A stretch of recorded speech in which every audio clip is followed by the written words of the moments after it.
Speak your truth, but speak it slant. Welcome, listeners, poets, writers, and all those that enjoy the literary arts. Today, we do something a little more slant. Speak It Slant becomes Speak It Slant Theatre!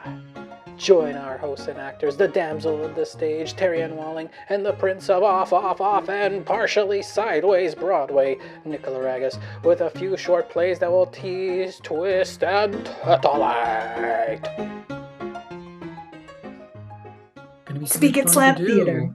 That's what we're doing. Slant Theatre, Speak It Slant Theatre, exactly. So yeah, we have three impromptu. It's just impromptu. It's fun.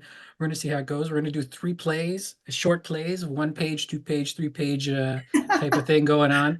So we're going to do the riddle first, which is written by one of our actors, Terriann Walling. I wrote it. I have written 2 plays in my life, people. Welcome to Terriann Theatre. And the 2 plays we shall be reading tonight, I have written, and that is it. I've never written other plays. And you will be eventually, which is going to be great. So enjoy what you get. Yeah, and it's going to be a whole long life. And then we're going to do 3 pages of a Chekhov play, The Bear. Which I've never ever read in my life. So I'm just going to read it cold and I'm going to crush it. I feel it. Crushing. It's going to happen. That's what's happening tonight. So here we go. Shall we go? Yeah, I'm just holding the mic here right by my face. That's fine. We'll see how that sounds later. I feel like I'm cooler with the mic by my face. What do you think? You do. Yeah. Totally. I got a cool vibe. All right. Here we go. The riddle. And so I will you'll be playing the non-bolded character. The non-bolded. I will be playing the bolded. Okay. They have no names. If you want to give these characters names, please do so. This is a brand new not poetry. It's not poetry. We're not doing poetry. It is a play. What are we doing? It's a play. We're doing plays. It's time to get into play mode. Theatre. Theatre. Amateur theatre at its best. Okay. I'm going to start. So this is called The Riddle, and it's by Terriann Walling. So, answer the question, answer it full. Well, what is the question? It has to do with the night. The night of what nights? The Arabian Night, Schloss Rosade.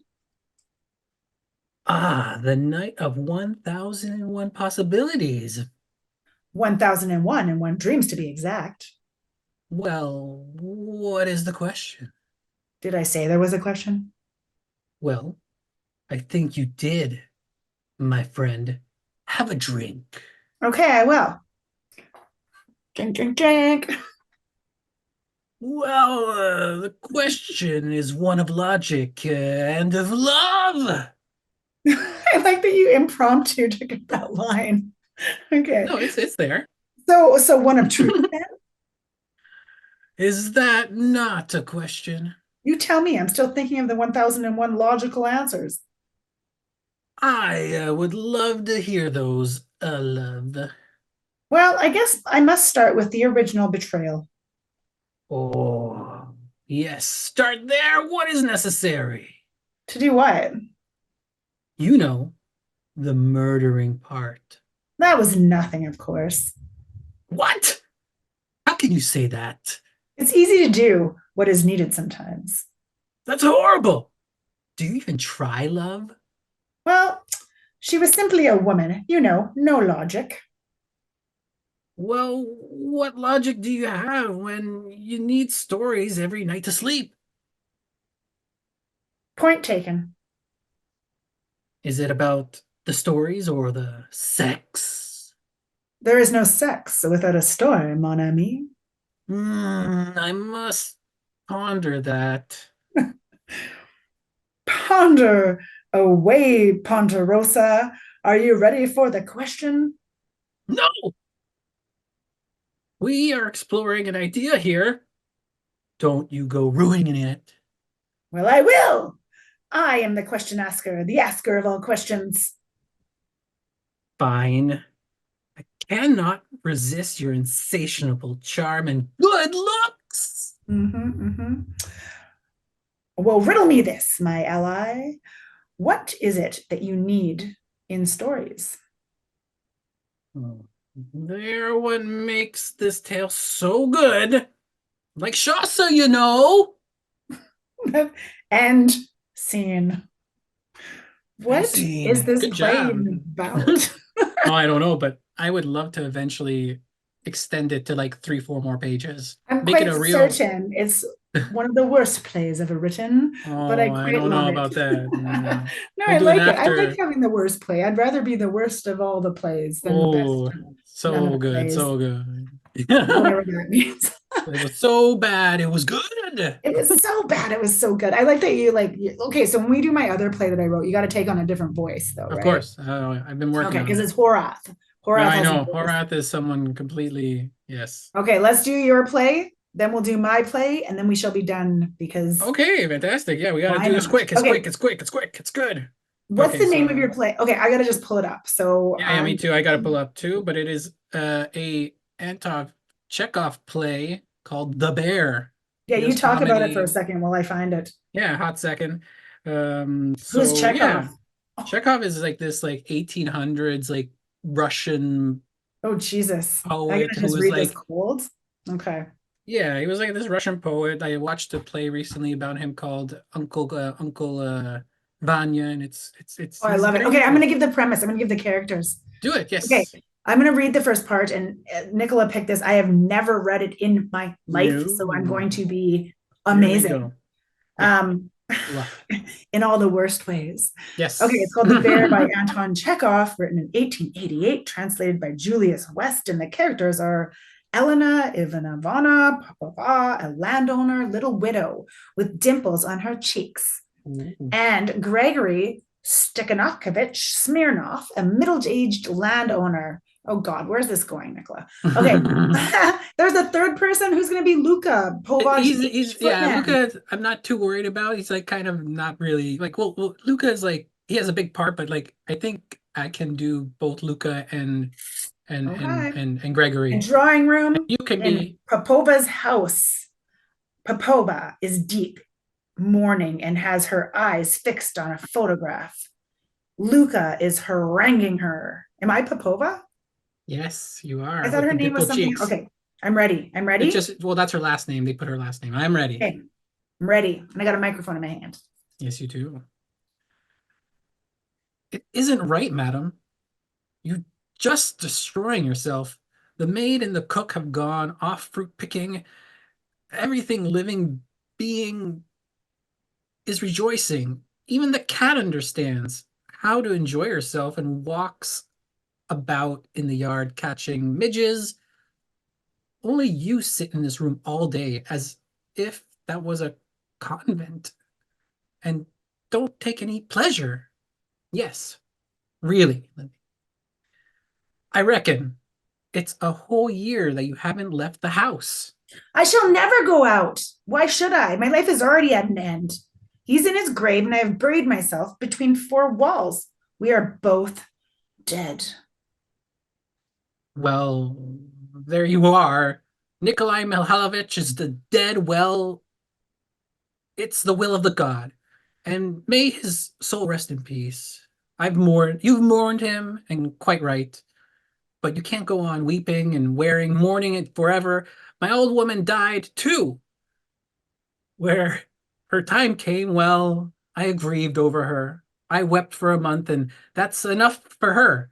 But I've got to weep for a while, for a whole age, while the old woman isn't worth it. You've forgotten all your neighbors. You don't go anywhere. You don't see nobody. We live, so to speak, like spiders and never see the light. The mice have eaten my livery. It isn't as if there were no good people around, for the district's full of them. There's a regiment quartered at Ribov, and the officers are such beauties. You can never gaze your fill at them. And every Friday, there's a ball at the camp, and every day the soldiers cheat, and every day the soldiers' band plays. Hey, my lady, you're young and beautiful, with roses in your cheek. If you only look at a little pleasure, beauty won't last long, you know. In 10 years' time, you'll want to be a peahen yourself among the officers, but they won't look at you. It will be too late. I must ask you never to talk to me about it. You know that. When Nikola Milkonokovich died, life lost all its meaning for me. I vowed never to the end of my days to cease to wear mourning or to see the light. Do you hear? Let us go see how well I love him. Yes, I know it's no secret to you that he was often unfair to me, cruel, and even unfaithful, but I shall be true till death and show him how I can love. There, beyond the grave, he will see me as I was before his death. Instead of talking like that, you ought to go and have a walk in the garden, or else order Toby or Giant to be harnessed, and then drive out to see some of the neighbors. Oh! Madam, dear madam, what is it? Bless you. He was so fond of Toby. He always used to ride on him to the Korkins and the Vlaskovs. How well he could ride, what grace there was in his figure when he pulled at the reins with all his strength. Do you remember? Toby, Toby, tell them to give him an extra feed of oats. Ding, ding, ding, ding, ding, ding. Yes, madam. A bell rings noisily. Who's that? Tell them I receive nobody. Yes, madam. Exit. Look at this Okay. photograph. You will see, Nicholas, how I can love and forgive. My love will die out with me, and when this poor heart will cease to beat, aren't you ashamed? I am a good, virtuous little wife. I've locked myself in, and I will be true to you to the grave. And you, aren't you ashamed, you bad child? You deceived me, had Rose with me, left me alone for weeks on end. Madam, somebody is asking for you. He wants to see you. But didn't you tell him that since the death of my husband, I've stopped receiving? I did, but he didn't even listen. Says that it's a very pressing affair. I do not receive.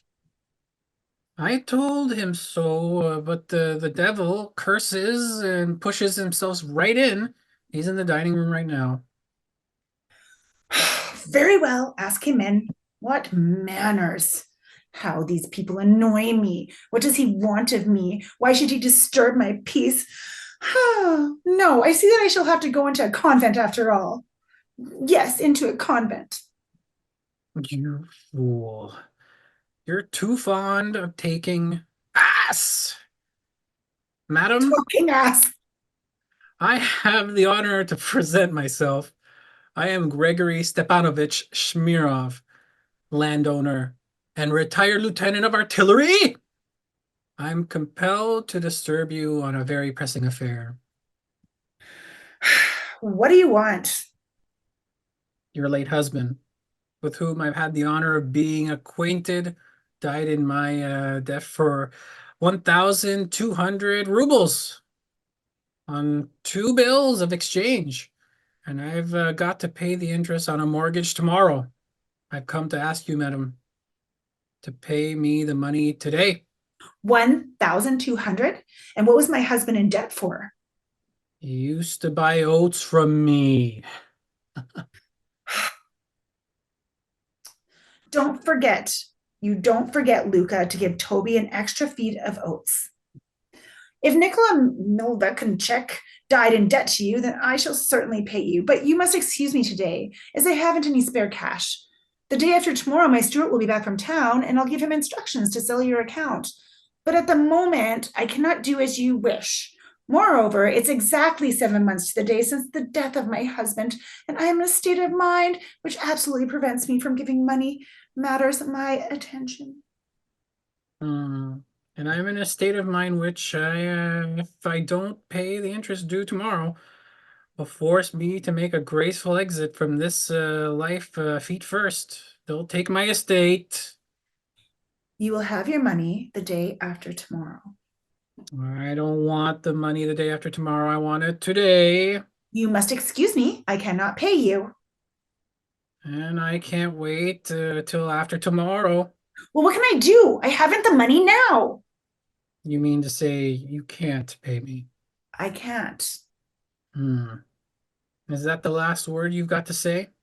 Yes, the last word. The last word. Absolutely your last. Absolutely. And scene. No, it's not too bad. That's pretty cool. It's a nice, interesting play. Keep going. No, that was good. I thought we were gonna end it there at three because it's What? quite How long. It's long quite is it? I'm so long. It's excited very about what long. happens next. It's like Okay. 14 more pages. Oh God, dang. Okay, we will Yeah. carry on with this. Yeah. To Whatever's be going on. I think there's continued. gonna be To be something continued. sexy in there, maybe. No? Yeah, Who maybe, knows? maybe. I'm hoping so. All right. So I'm Okay. gonna try to I'm load up your gonna other one and go. the last one. We're on our last one. Would you like to describe it while I find it? And then that's I the can describe the last play, which I believe is called. What is it called? I don't even actually have it up. it's the dark. Okay, well, Yes, let's let's find talk it. while we are sitting here talking. This Yeah. play is called Night The Terror. This is twist, the second yes. play written by yours truly, Terriann Walling. And none of my plays make sense. And that's all right with me. I don't care. Just wait, let me pull it up. It's called Night Terror, right? That is Night correct. Night Terror, Night Terror. That is correct. Terror. Ooh, I found it. Night Terror is one of my favorite ones, actually. Yeah, Night It's a Terror is pretty play. interesting. Okay, it's called, and it's a. I don't even know when I wrote it. I wrote it at some point, probably half asleep. Um, I will play Jane, and Nikola shall play Horath, and it's called Night Terror, a play written from deep in the psyche. Okay. I will try my very best to get into my inner aura. You got this. You are Horath. I am Jane. Are you ready, Nikola?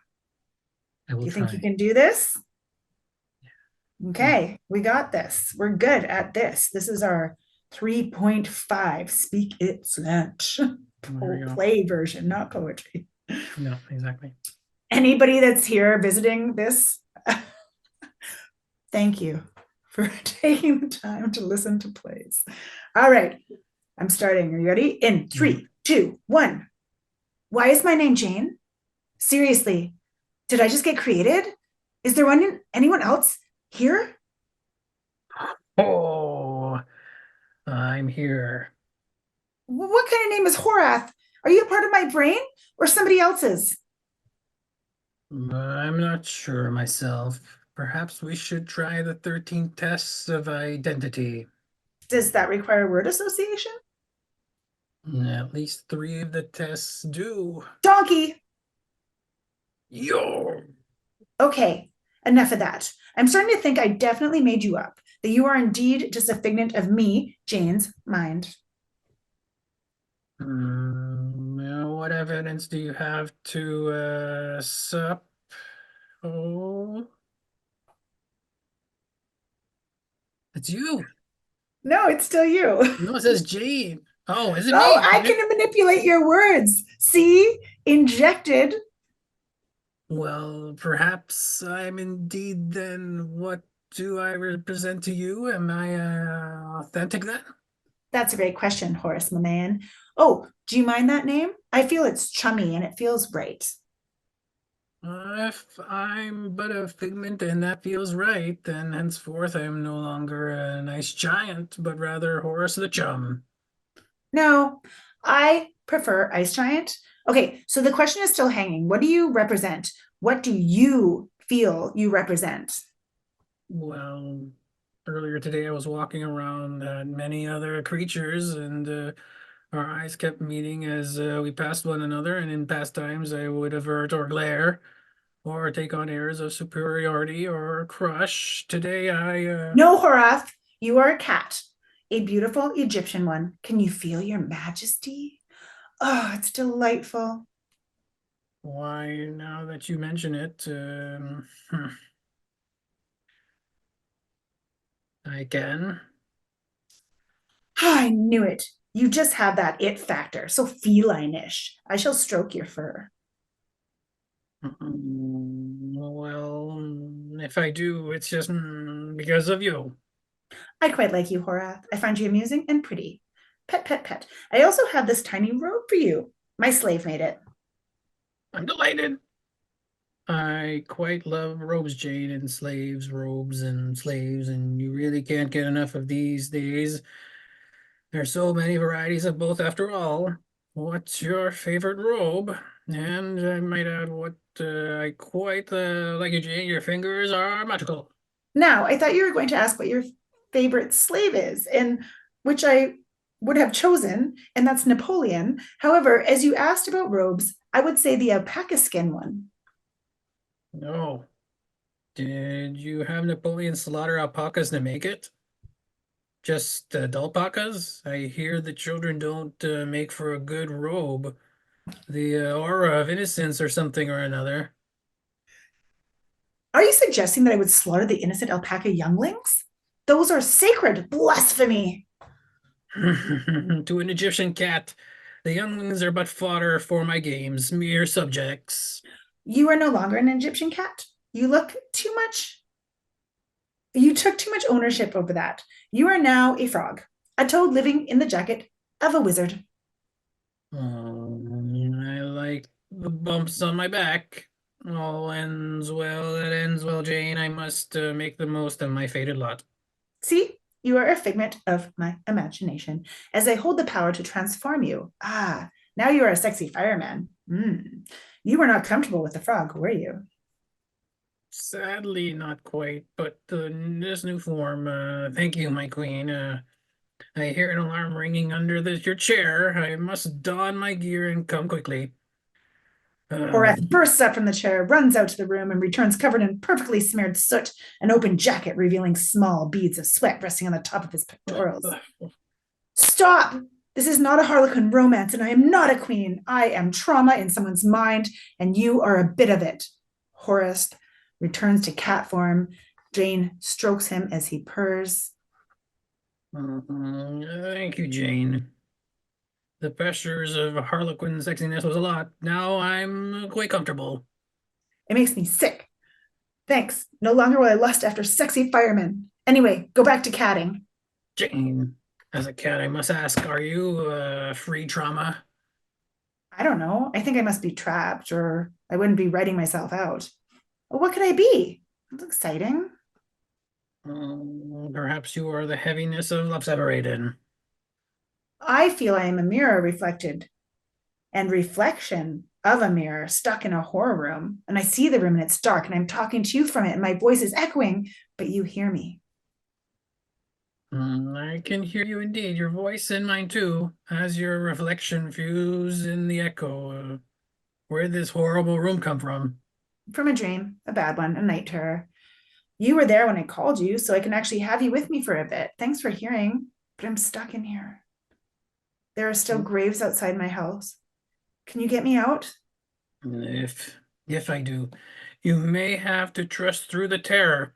The graves are but shallow and empty plots, not yet filled. Not yet to be filled if we leave together.